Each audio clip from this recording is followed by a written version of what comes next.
të tyre. Drita diellit, Edi Rama dhe Partia Socialiste nuk zhvillojnë zgjedhje të lira dhe të ndeshme.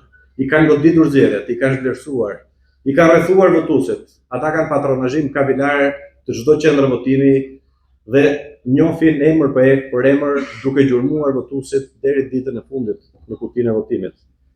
Edi Rama përdor mjete të ndyra në politikë dhe e kam thënë dhe e kam përsëritur që e ka prishur procesin politik në Shqipëri.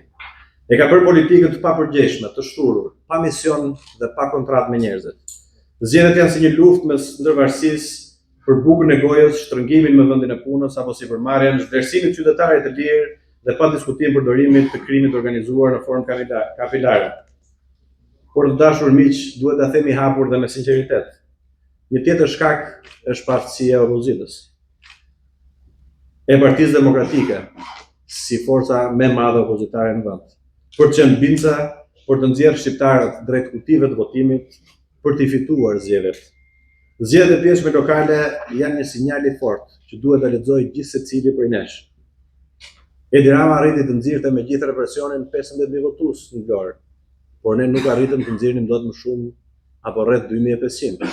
E njëjta gjë në Berat, e njëjta gjë në Cerrik, e njëjta gjë në Tepelen. Kjo më bëri të reflektoj dhe të kuptoj që ne duhet të dëgjojmë demokratët për arsyet se pse demokratët nuk dalin votojnë. Se ne jemi të qartë.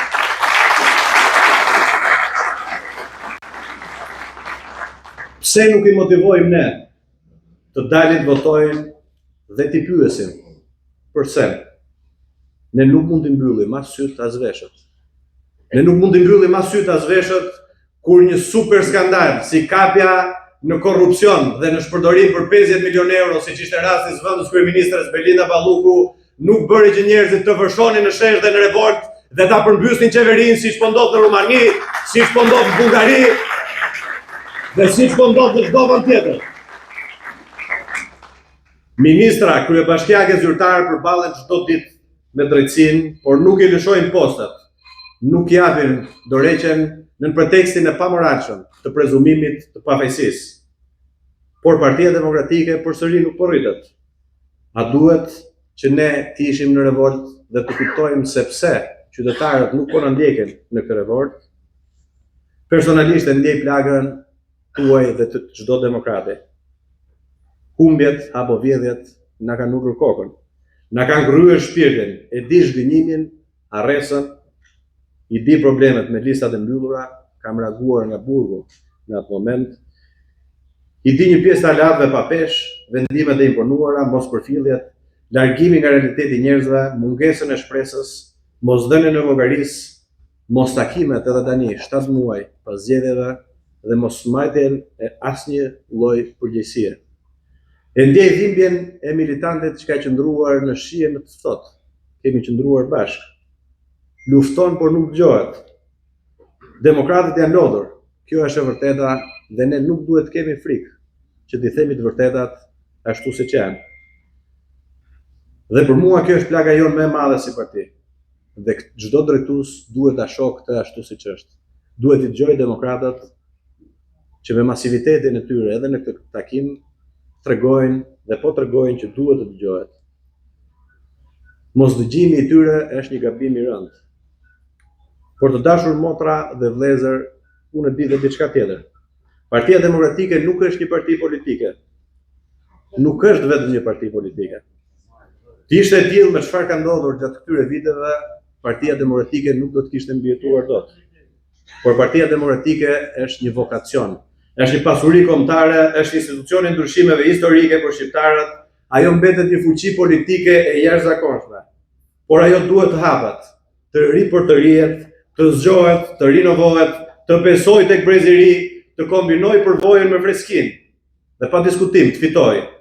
Freskia sjell shpresë.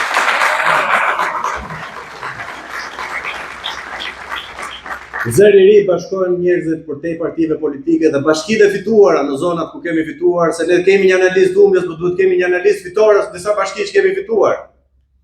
Zëri i ri ka sjellë shpresë dhe shpresa ka sjellë fitore në disa bashki për shkak të kombinimit të këtyre faktorëve. Ndryshimi gjeneracional nuk është me një slogan dhe nuk duhet të jetë një slogan. Është oksigjen politik për Partinë Demokratike, është kusht i domosdoshëm për të qenë fitues dhe për rikthimin e shpresës për ndryshim që mezi e presin jo vetëm demokratët, por gjithë qytetarët shqiptarë. Shqipëria ka nevojë për ne. Ka nevojë për një parti demokratike të hapur, energjike, të sinqertë. Një parti demokratike që flet për hallet e shoqërisë, që bashkëpunon me të gjitha forcat opozitare pa dallim, që bëhet zëri qytetarëve dhe jo kori klaneve politike. Po dhe është institucioni i rotacionit, është institucioni i ndryshimit për shqiptarët. Është ajo që ka sjellë gjithmonë shpresë, kur Shqipëria ka qenë në kryq. Dhe sot Shqipëria është pikërisht në një kryq të tillë. Dhe po duhet ta themi me zë të lartë dhe pas një kompleks, siç e thanë me zë të sinqert të gjithë të rinjt që folën më përpara. Ne e kemi forcën për ta sjellur rotacionin në këtë Shqipëri. Ne e kemi forcën për ta fituar. Dhe fitoria nuk është një opsion. Fitoria është një përgjegjësi historike dhe fitoria është detyrim për Partinë Demokratike, është detyrim që i kemi shqiptarëve, është detyrim që i kemi demokratëve. Ne mundemi, duhet dhe do ta mundim Edi Ramon dhe besoj që ky është zotimi në çdo sallë, në çdo rrugicë, në çdo lagje, në çdo fshat. Miqtë e mi, kjo nuk është ora e iluzioneve, as e frikës, as e cinizmit. Kjo është ora e kurajos, është ora e përgjegjësisë, është ora e vendimeve të mëdha, është ora që ta themi me zë të lartë, Partia Demokratike duhet të hapet.